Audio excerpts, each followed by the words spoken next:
ಕಪ್ಪೆಗಳು, ಇರುವೆಗಳು, ಈ ಪಲ್ಲಿಗಳು ಇವೆಲ್ಲ ಬಂದ್ಬಿಟ್ಟು ಎರೆಹುಳು ತಿಂದ್ಬಿಡ್ತವೆ. ಆಯ್ತಾ. ತೊಟ್ಟಿ ತುಂಬುವಾಗ ಫಸ್ಟ್ ಏನ್ ಮಾಡ್ಬೇಕಂದ್ರೆ ಕೃಷಿ ತ್ಯಾಜ್ಯ ನಮ್ಮ ವೇಸ್ಟ್ ಏನಿರ್ತದೋ ಅದನ್ನ ಹಾಕ್ಬೇಕು.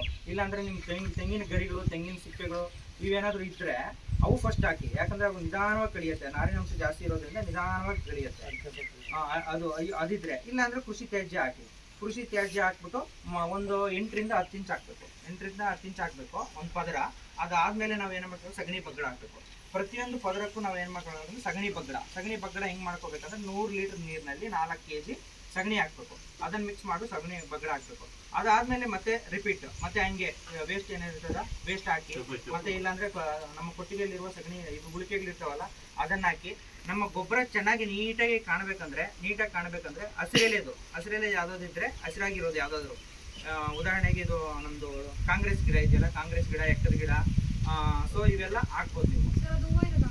ಹೂವು ಬಿಡಕ್ಕಿಂತ ಮೊದಲೇ ಹಾಕ್ಬೇಕು ನಾವು.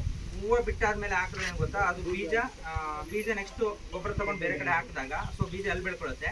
ಇಲ್ಲಾಂದ್ರೆ ಹೂವು ಬಿಟ್ಟಾದ್ಮೇಲೆ ಹಾಕಿದ್ರೆ ಈ ಪೋಷಕಾಂಶಗಳೆಲ್ಲ ಹೂವು ಹೋಗ್ಬಿಡ್ತವೆ.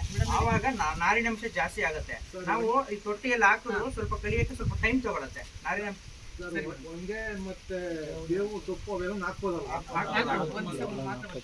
ಏನಾದ್ರೂ ಹಾಕಿ ಹಂಗೆ ಪದರವಾಗಿ ತುಂಬ್ಕೊಂಡು ಬರ್ಬೇಕು. ತೊಟ್ಟಿ ತುಂಬಿದ್ದಾದ್ಮೇಲೆ ಒಂದು 15 ರಿಂದ 30 ದಿನ ಹಂಗೆ ಬಿಡ್ಬೇಕು. 30 ದಿನ ಹಂಗೆ ಬಿಟ್ಟು ಟೆಂಪರೇಚರ್ ಜಾಸ್ತಿ ಆಗಿದೆ, ತಾಪಮಾನ ಒಳಗಡೆ ಟೆಂಪರೇಚರ್ ಜಾಸ್ತಿ ಆಗಿರ್ತದೆ. ಅದನ್ನ ಕಡಿಮೆ ಮಾಡ್ಬೇಕಂದ್ರೆ ನಾವು ನೀರು ಹಾಕ್ತಾ ಇರಬೇಕು. ಈಗ ನಮ್ಮ ತ್ಯಾಜ್ಯನ ಹಿಂಗೆ ಇಟ್ಕೊಂಡು ಹಿಂಡಿದ್ರೆ ಹಣ್ಣಿಗಳೆಲ್ಲ ಹೊರಗಡೆ ಬರ್ಬೇಕು, ಆ ಥರ ಒದ್ದೆ ಆಗಿರ್ಬೇಕು. ಸೊ ಹಂಗೆ 1 ತಿಂಗಳು ಹಂಗೆ ಮಾಡಿ. ಬೇಸಿಗೆಯಲ್ಲಿ ಪ್ರತಿದಿನ ನೀರು ಹಾಕ್ಬೇಕಾಗತ್ತೆ. ಈಗ ಈ ಟೈಮಲ್ಲಿ ವಾರಕ್ಕೆ 2 ಸತಿ ಹಾಕಿದ್ರೆ ಸಾಕು. ಸೊ ಹಂಗೆ ಮೇಂಟೈನ್ ಮಾಡಿಬಿಟ್ಟು 1 ತಿಂಗಳು ಬಿಟ್ಟಾದ್ಮೇಲೆ ನಾವು ಅದೇ ಟೆಂಪರೇಚರ್ ಟೆಸ್ಟ್ ಮಾಡಿಕೊಂಡು ಹುಳ ಬಿಡಬೇಕು.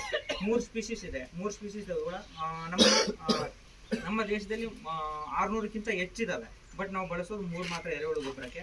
ಯೂಡ್ರಿಲಸ್ ಯೂಜಿನಿಯಾ, ಈಸಿನಿಯಾ ಫೋರ್ಟಿಡಾ, ಪೆರಿನೋಯಿಕ್ಸ್ ಎಕ್ಸ್ಕವೇಟಸ್ ಅಂತ ಇವು 3 ಸ್ಪೀಸೀಸು ಬಳಕೆ ಮಾಡ್ತಾರೆ. ಸೊ ಇದನ್ನು ನಾವು ಬಿಟ್ಟರೆ ಮೇಲಿಂದ ತಿನ್ಕೊಂಡು ಹೋಗ್ತದೆ. ಮೇಲಿಂದ ತಿನ್ಕೊಂಡು ಹೋಗಿ ಮೇಲಿಂದ ತಿನ್ಕೊಂಡು ಮಧ್ಯದಲ್ಲಿ ಮೊಟ್ಟೆ ಇಟ್ಕೊಂಡು ಹಂಗೆ ಕೆಳಗಡೆ ಹೋಗಿ ಸೆಟ್ಲ್ ಆಗ್ತವೆ.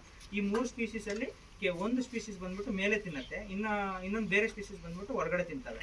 ಸೊ ಕತ್ಲು ಪ್ರದೇಶ ಇದ್ರೆ ಚೆನ್ನಾಗಿ ತಿಂತವೆ. ಸೊ ಮೇಲಿಂದ ತಿನ್ಕೊಂಡು ಹೋಗಿ ಕೆಳಗಡೆ ಸೆಟ್ಲ್ ಆಗ್ತದೆ. ನಮ್ಮ 3 ತಿಂಗಳಲ್ಲಿ ಎರೆಹುಳು ಗೊಬ್ಬರ ರೆಡಿ ಆಗುತ್ತೆ.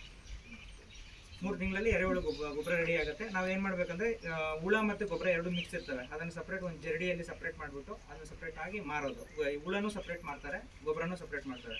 1 kg ಎರೆಹುಳು ಗೊಬ್ಬರಕ್ಕೆ 10 ರೂಪಾಯಿ. 1 kg ಎರೆಹುಳು ಗೊಬ್ಬರಕ್ಕೆ 1 kg ಹುಳಿಗೆ ಬಂದ್ಬಿಟ್ಟು 500 ರೂಪಾಯಿ.